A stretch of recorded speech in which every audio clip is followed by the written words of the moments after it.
di kan twafo ni kire ye kasa women's mental health e den ye kan. Okay, me my telephone na ache na ene discussion on women's mental health. Yeah, share a man I dream atinkatel and I yes I dream atinkatel. Hanti a share near ma a ham ma a timide a dream yare eba. So basically no women's mental health no and then I share but not specifically no. Say other mental health disorders are nipa bia be man net minya but women's mental health no nyema bi wo ha e exclusive and as omonkwa na experience okay sane man memanga there be akusabeka say you don't have the privilege is the way them him say when you are is a privilege man mo hwe mo yo your privilege ni enti inene ye hwe perinatal mental health and no oba wafa furu na dreamu send na dreamu tie sa dreamu yare bi nini na from pregnancy till after first year of birth no okay and na your friend of perinatal mental health your fair furu no every day one be hu so onyem ekosi se obewo na ne ba na di 1 year yeah okay into no ne perinatal mental health enti different depressive disorders okay ma na think can echo from no and I'll be who sa period antenatal depression me church ni na say baby blues and me anope kan ho asem kakra say enye depression say what you diagnosing but you know enye maybe because one the body ni mo and a postpartum depression normally no or what anytime within the first year okay and I think I bit me ide akufo okay anxiety susu won say am hihie osuro postpartum psychosis and no de na quite serious sometimes it me a medical emergency postpartum psychosis it's a sure about perinatal mental health na ye kasa and common you know globally now 10 to 20% of perinatal depression okay globally say ma a fair fura 10 to 20% experience sad way ya come okay and a postpartum no 17.2% and aka say a ma experience you know so more within the first year of pregnancy after pregnancy no and on a postpartum and 40% e much say perinatal depression any anxiety a boom okay enti enye say maybe na think anokra echo from keke ayem hihie so wo osuro so wo a ni na kabuma etiti oba no a serious issue was say a man etimi when I no pay first session yama emema ne ma awofo ne adofo ni na ati ase say a very sensitive time a time our banu go through a lot of things into was a sheni ye na etimi ede eboa emma na ye fa antenatal depression na ye no ye depression na and I said I think I call from time a onyem no ye di kan ka postpartum say wa worry antenatal and I can 10% globally of more onyem no or more experience antenatal types of perinatal depression and near can one say okay baby blues no I say now I na ni age ochina na ni nje o kwa na say na ni fisio I say sad na ni atata and I am shishie so ho and in say 50 to 80% of new mothers no more experiences are baby blues into any disorder set is na postpartum but within 2 weeks no na I result okay not to say cough into no I say wa for no you know pressure new experience no and your friend baby blues it's no or adjusted to a new way of life yeah postpartum no and no disorder. And no persistent, moderate to severe depression. Okay. And severity no send a see etimi e didi onipa koni mu no. Ewu ahoro obu ha enye kese sa. Adantem obu also so or experiencing a lot. And na make I think say no as a Friday no. Make say me wo case bi a she say ompa akola ne kura ni mahwe. O se obia hu ye nahi. Oh. Ni kunu on je say oti wey sisi on person obewu biem. Intimacy anka maybe oni ni kunu say maybe ne ho etono after 6 weeks I doctor say canon say after 6 weeks no ubetimi no kunu ehia no on pe krampo say obeti sasem no. Enti eno so a serious issue. Normally 13 to 17% of women will be this 13 to 17% of women are more experiencing postpartum depression. Postpartum anxiety. When I almost say a common lower middle income. Yes, a very, very common one. Yeah, you know, some issue in Africa, any other places are your friend in low and middle income countries. Sans some it's misipa. And I will share the antiquary bit may see help in you. Money ho. And when you and I'll say, no way. Ned the pan, who crow ye bema. Tell me, yes, you cry. Yeah, Mawa Driane, and Mawan near ma. And a postpartum anxiety, no. Sometimes I am show to me a panic attack. Now, sometimes and Simbia, I dream be a banner and I dream what is or pracolano cry. Yes, about 17% of the women now, it may affect you. And I wore any away train. There are a lot of issues. And a postpartum OCD, the friend obsessive compulsive disorder. Okay. And no, I dream baby vanity. I call on where did he? Oh, you okay? Me shani ye, missing in many ye.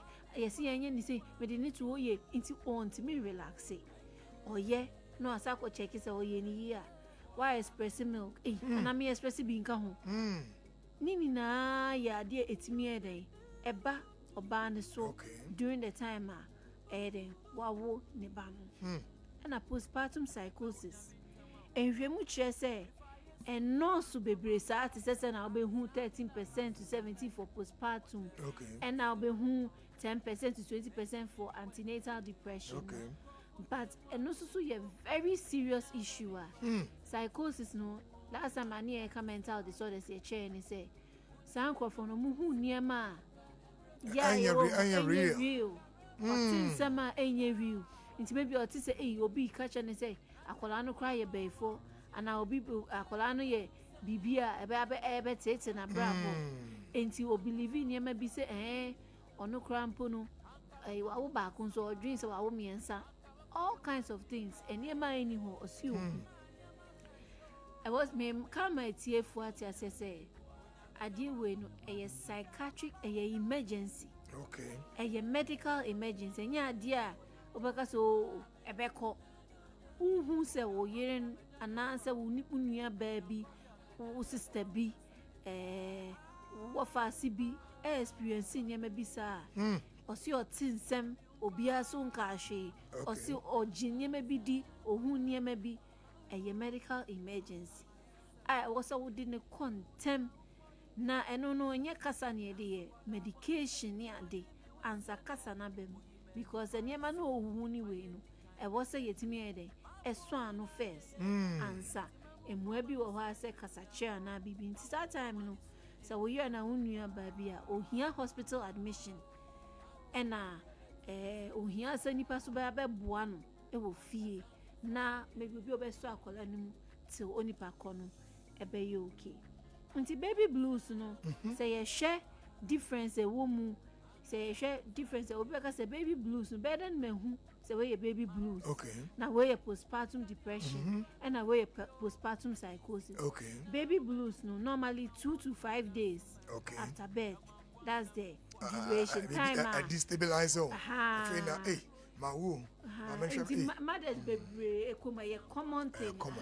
Mood swings. I say what bread maybe I wanna come net ding Soon, how slow I say I don't know me breast say see 2 to 5 days until by 2 weeks no bones are now okay now we settle into no na ye baby blues no time no na was old be shape 2 to 5 days now are you okay postpartum depression dear say na me di kan the first anytime it mean by any time within the first year I feel ba kwachi awa wono until say ba no May 2025 from May 2025 to May 2026 we experience enye maybe sana eno no e postpartum depression right say eno no any aka no aweho no odi aweho to aso saa ne reho saa persistent sadness anhedonia brofumu no onipa ko no eni ma ka ma na ni gi first no na ni gi mu bio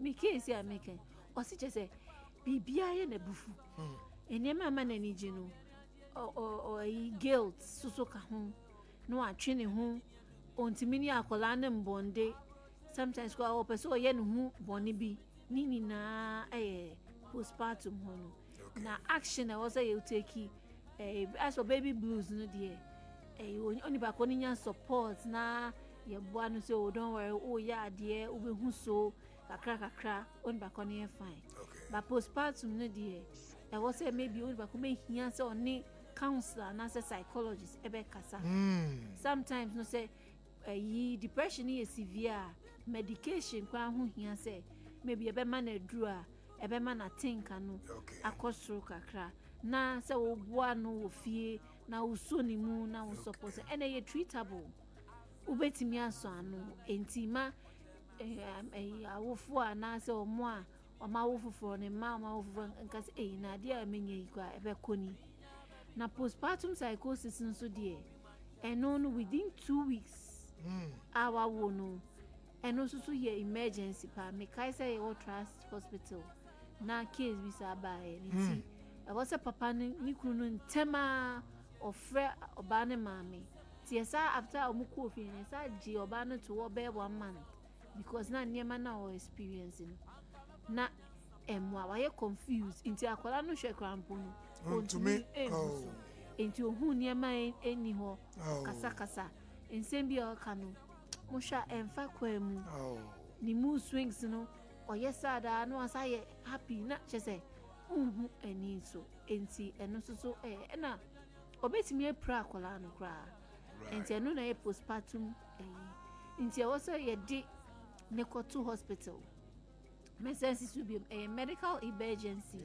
I was say onya enu enti ye hu different types say antenatal depression postpartum psychosis ni hu depression ni baby blues ni we ni na day na disa enyama we eba but for me baka say no risk factors no ebi ni den ye hwe biologically body no go through a number of changes enyama bebre asesa mo body nim time a wa fa afuro no ko say time a obewo right enti ade ye friend hormone enyama bi e wo nipadua ni mu a eye man yi no estrogen and progesterone no eno no estrogen na a development of sex characteristics anti wu anase u e kofom enti sa niema no anka ebema oba no body na ye we no sa niema ni na drop it enti body no is not the same progesterone say a prepare body no for pregnancy and all that and during pregnancy enti say e kofom sa na ema mood ne changes be about body no it started to affect mother no in a way etimidi sa depression ya tinkamu yare eba enti ena bibi wo hoso e friend thyroid eno so se etiko forma if you match thyroid relationship any depression enti no ema development physical activity no ekofom enti wunya active normally no so binya tinkayara one of the things that psychologists therapy be catch on say you're active because we are active in no be a shegu dream. But that thyroid changes in bemwa a cough from sa the body activities no cough from it mima sa tinka we no a day. And when you ma and that's what Rafako on your feet. Oh, nanti. Sometimes you got TikTok who antenatal classes near Yina, your mom man no more bonyum, no more choreography. It's very, very important. Right. Obi a wo fufu na nse a mene ni di nko na o ka se min koleye mama kadem. Oh. Sa no kai. Enti sa the mere fa kwa se ka first utimi nante. Utimi nkoto ade be 1 month ni wu shedem ni na aka ho. And obi was biologically no maybe when you depression be ana ne busuemu atinka mu yare wo ho. Ususo etimi ma wo so hwe ni ye. So unyin na so uri a ebetimi affect you obstetric and answer so awu mu no awu a chese oba fa furo eniema esisi ni na no etimi ma sa postpartum depression yi any perinatal mental health yi affected obu ho a awu no it was a difficult birth. Okay. And as a baby a traumatic birth. Intimate case here na make am was him say one person obi hu akola no kra no. O say awo no obrey. Obra won. Into o hwe obrey no say wa ye basa. Inti ama nani kra nji akola na wanya no. Inti say awo no ye difficult birth. Etimi mama no e develop sa depression ya ye kan wansem. Right. And maybe ye emergency CSB. Maybe akolano niku mothers no so go to a lot because akolana kiti show bana and as maybe yourself or John this year they go to light say a whole lot in the no so can home maybe or niku for be 1 month 6 weeks 8 weeks nini na pressure a woman no emomo experiences are maybe infertility so eka home maybe award eche ama oba no nti onyi se ekrampo no esuro woni mu se me lose way na maybe enya miscarriages a number of times nti ni na so eka ho a ema no na say na one plan is awo beba sisi a wo just obana finu we di 9 months o sa anyim biem nka o ma ho be 2 years nti wo mo ai nti anu so to me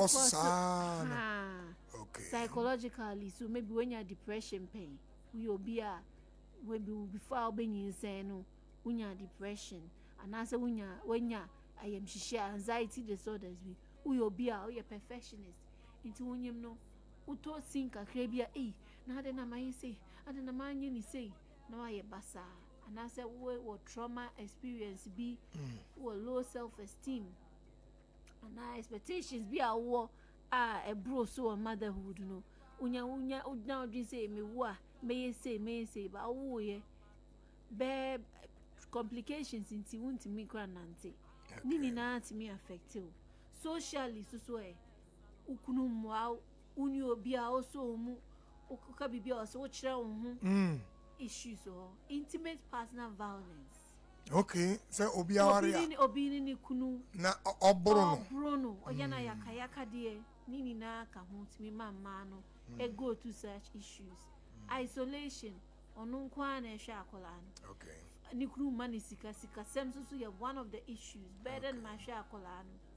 Make I say minya case bi akola no na wanya neurodevelopmental issues bi na ni kunu ye ne basabasa na mami nko ekwo hospital anopa ewia de bia ono nko a eno so the issues ba unsupportive in-laws uye say also why you say o asisi de wunye ni say ne ye no o feel control I say akawashe e mama no timi baba culturally so and also we say one of the things I make case no catch me say I say everybody expects so much from me right into my bread Inti wanye ene wo your ba e also we say also to me show who ye inti highest group more experiencing risk factors in more or many depression pain right we a teenage mother we a risk we are at high risk Right. Niku mothers so ka ho omo so a maybe ayakayaka dey be violence e wo mo relationship mu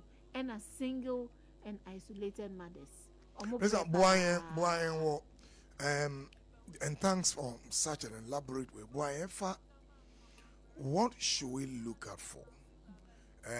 Mami bi tie, ekunu bi tie, oba penyi bi tie, brother bi tie, bia ne nua ekowo, bia na yire kra fefuru, bia na danfo bia fefuru. Science ben see atiase say perinatal mental health na ye hwe from conception to the first year of birth.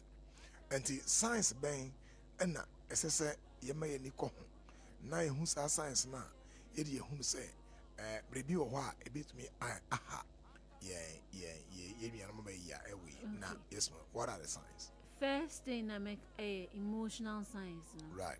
So persistent sadness ni rare ho atwa so sa maybe it's antenatal depression and during pregnancy no? Right. Then kosu right. And akosu can imagine from 7 to 9 months uda uti wona woda de na se woda mpaso kura no wan na yi kwa esisen discomfort no dey na uti ho for 2 months 60 days of sleeping sitting down hopelessness.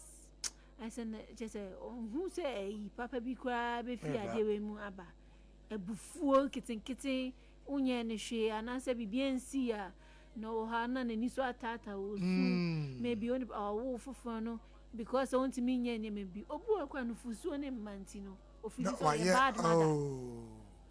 You know, so these are the emotional signs you can pick up. Say there's something going on mentally. Na dream cognitive then ekoso only ne kasa kwa na say na dream wo baby onti me concentrate or take decision ana me ni say I say me you know me who ni say na oye no anya say no tie sometimes a dream because me ba na kwa me to baby kwa na minya you know thoughts of harming the child obu opeso oku ne ho opeso gene kwa free ni nsem right o feel discourse say ma dream ye me basa Sanyama weni na account physically. I said, "Send us me kasa wa breno. A bro senior ka maybe nyama experience no. Ka o shanka a manageable.